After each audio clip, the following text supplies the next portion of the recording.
Ini motor memang menurut saya adalah motor yang bandel, ya. Tapi ini ada masalah bahwa motor ini sudah diperbaiki di dua bengkel, ya, dan saya adalah yang ketiga kalinya. Yang pertama itu dulu katanya diganti ring seher, ya, diganti seher sama ring seher. Tapi setelah diganti itu muncul suatu permasalahan baru, motor tidak berasap, ya, saat itu. Tapi untuk beberapa hari ini motor kembali berasap, padahal sehernya sudah baru.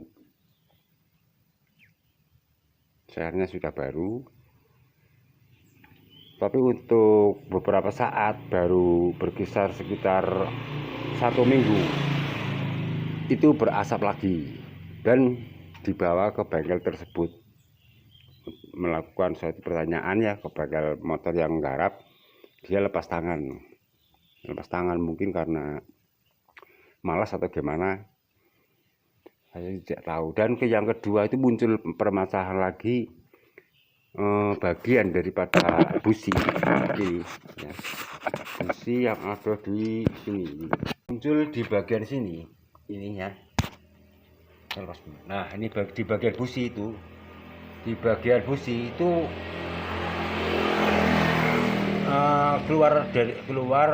keluar oli,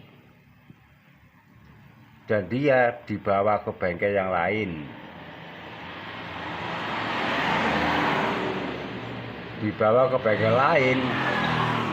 Drat businya ini didolkan, maksudnya saat melakukan pengecekan busi, saat masukkan busi ini belum pas pada dratnya, dipaksa, sehingga menimbulkan saat dilepas baut dimasukkan lagi sudah tidak bisa, sehingga ada kebocoran kompresi di bagian busi sini, ya, jelas seperti itu, ya. Dan dia yang punya komplain lagi kepada pemilik bengkel, dia bilang juga lepas tangan, seperti itu. Kalau di bengkel saya misalkan ada trouble, sesuatu hal yang misalkan perbaikan di bengkel saya, dan masih ada suatu gejala ataupun kekurangan menurut pasien, kalau saya yang menangani akan saya tangani, tidak akan lepas tangan dari tanggung jawab. Tapi ini sudah dua bengkel, yang satu itu karena penggantian daripada seher ataupun buring sudah dikorter, tapi 1 minggu lagi kok malah berasap lagi. Nah, itu dia juga lepas tangan, padahal olinya juga bagus, naik ke head. Tapi kenapa kok saat dilakukan komplain dia tidak mau? Dan yang kedua, bengkel yang lain ini juga dilakukan pengecekan busi di sini saat melakukan pelepasan daripada busi. Malah dia setelah dilepas, dia memasukkannya busi ini tidak pakai perasaan mungkin. Saat merasa seret itu diputar terus, sehingga menimbulkan ini bocor kompresi. Dan dia juga komplain ke bengkel tersebut, dan dia juga tidak mau bertanggung jawab, seperti itu, ya. Ini motor kendalanya berasap sekali. Ini dibawa ke tempat saya. Ini sobat cek, ya, saya masukkan dulu. Paling parah ini motor.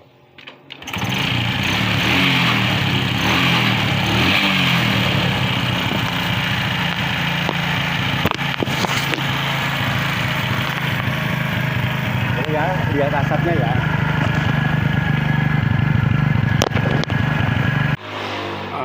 Proses pembongkaran tak mulai, ya, ini.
Ini di sini buringnya memang sudah bergaris-garis seperti ini ya. Ini bergaris-garis seperti ini, pantas saja ini motor sangat berasap ini ya. Nah, ini di sini ada sesuatu yang aneh biasanya ya. Ini kok kayak gini ya, sehernya kok beda.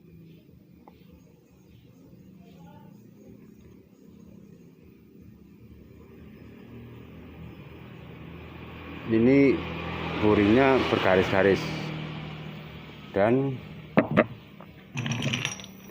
di sini ini seal clamp-nya ini juga bocor, seal clamp ya. Ini di sini juga kotor sekali seperti ini. Pantas saja ini motor sangat berasap.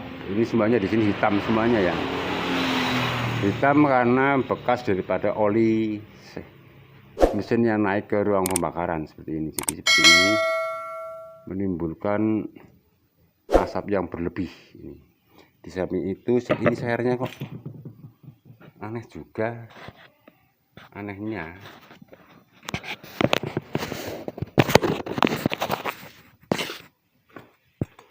ini biasanya seher Karisma 125 ini di sini ada sejenis garis-garis ini. Ini milik apa ini?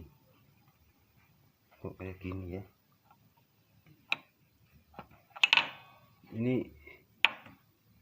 Ini sehernya bukan milik Karisma, ini milik apa ini? Milik Vario ya.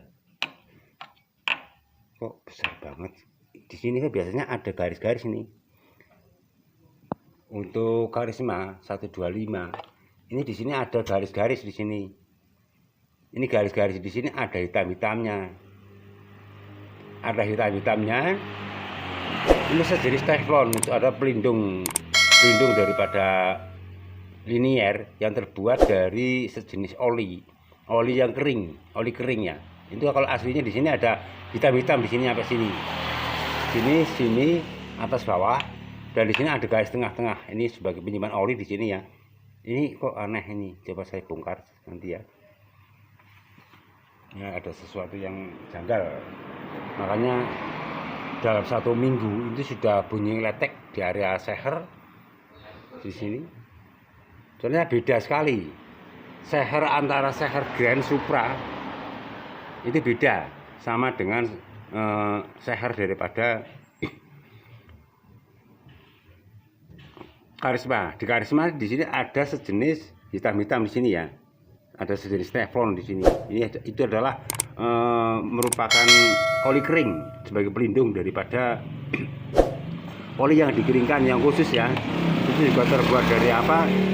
Terbuat dari apa saya juga kurang paham, tapi biasanya untuk Karisma ataupun 125 ini di sini banyak sekali diberi hitam-hitam. Dan di sini juga ada garis-garis. Ini kok aneh. Coba nanti seperti apa kak? Apa aku salah yen kondo kaya kuwi? Ayah.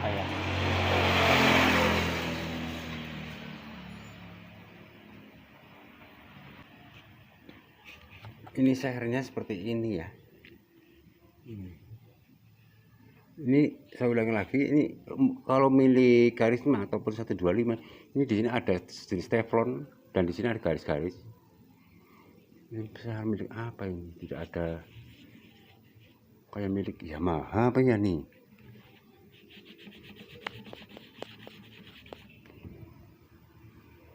Ya ini adalah milik Yamaha ini. Kalau Yamaha ini ditandai dengan adanya seperti ini ya. Ini ditandai seperti ini, segitiga. Ini adalah milik Yamaha. Kalau di Honda di sini ada tulisannya in dan X. Itu kalau di Honda. Ini tidak ada nih milik Yamaha ini. Jadi sangat beda karakter ya. Ini di sini juga jenong seperti ini. Ini mereknya Vim. Ini bukan milik Karisma itu saja.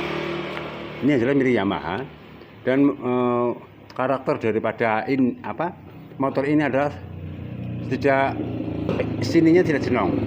Ini cenderung cekung ya, cekung sini.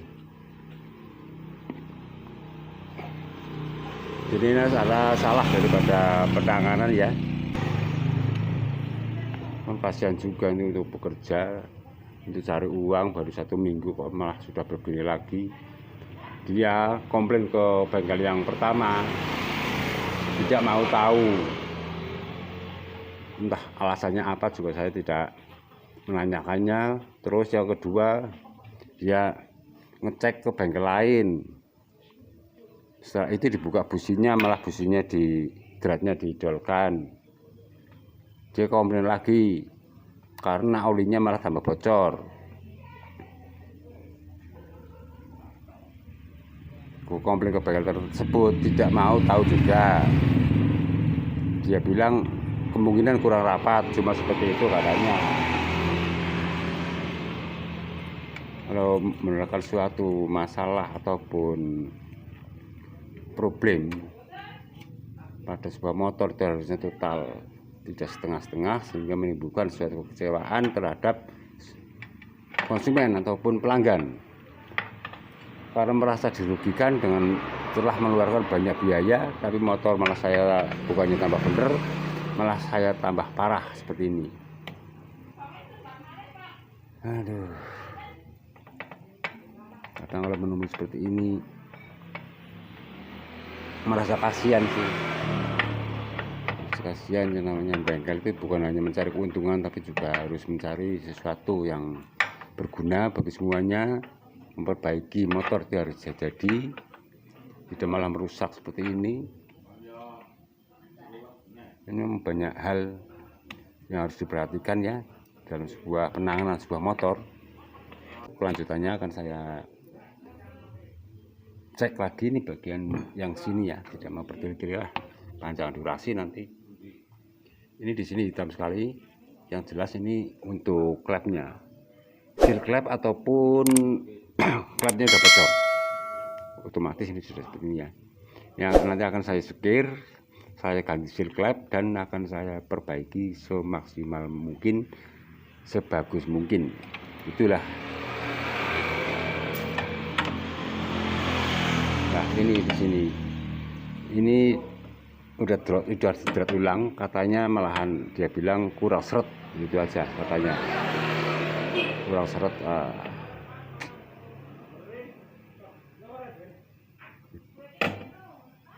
Untuk kelanjutannya akan saya videokan lagi nanti setelah dilakukan suatu perbaikan, penanganan yang tepat, sehingga motor menjadi lebih baik, bukannya malah menjadi tambah rusak ya. Ini motor sudah saya rangkai semuanya ya, cuma ini ada sedikit masalah menurut saya. Misalnya sehernya ini sudah tidak standar.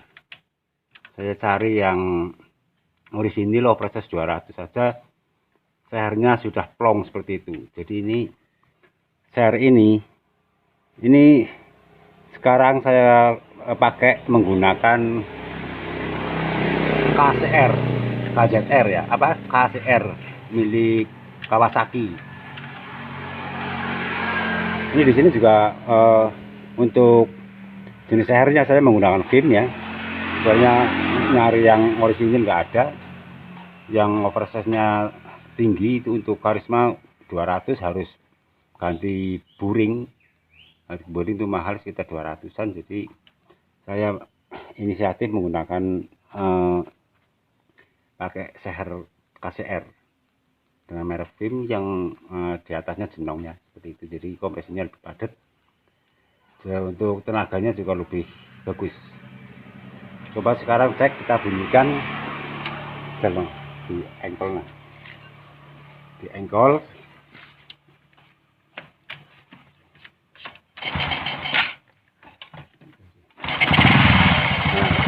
Ini ya, ini motor dengan skala engkol sekarang sudah jadi ya, sudah jadi. Ini juga suaranya halus sekali, halus, dan di bagian asap sana ini sekarang sudah tidak ada asap ya. Yang kemarin seperti asap di atas, sekarang sudah nggak ada asapnya.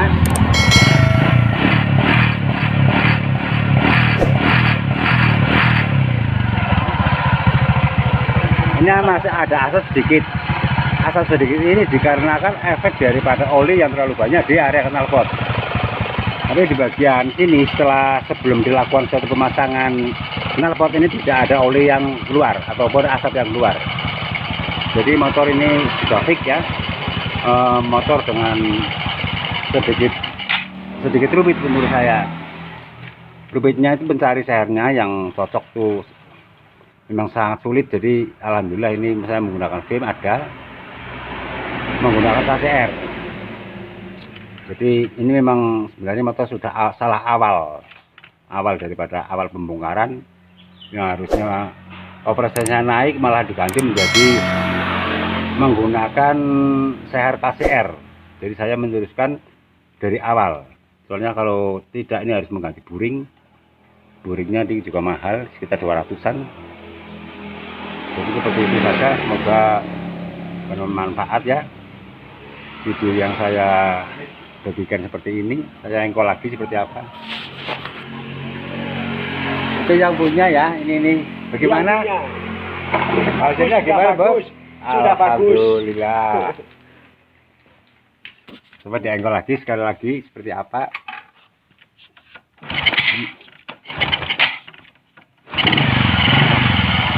Oh ya, ini juga mesinnya juga halus banget sekarang. Ini di sini yang kemarin businya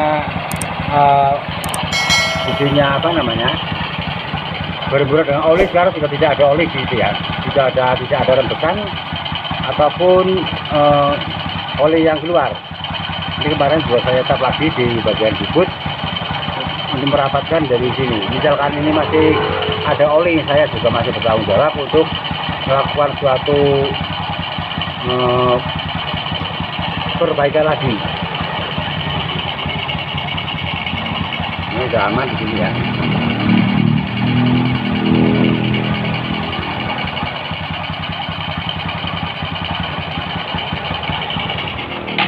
Saya kira itu saja. Semoga video ini bermanfaat. Wassalamualaikum warahmatullahi wabarakatuh.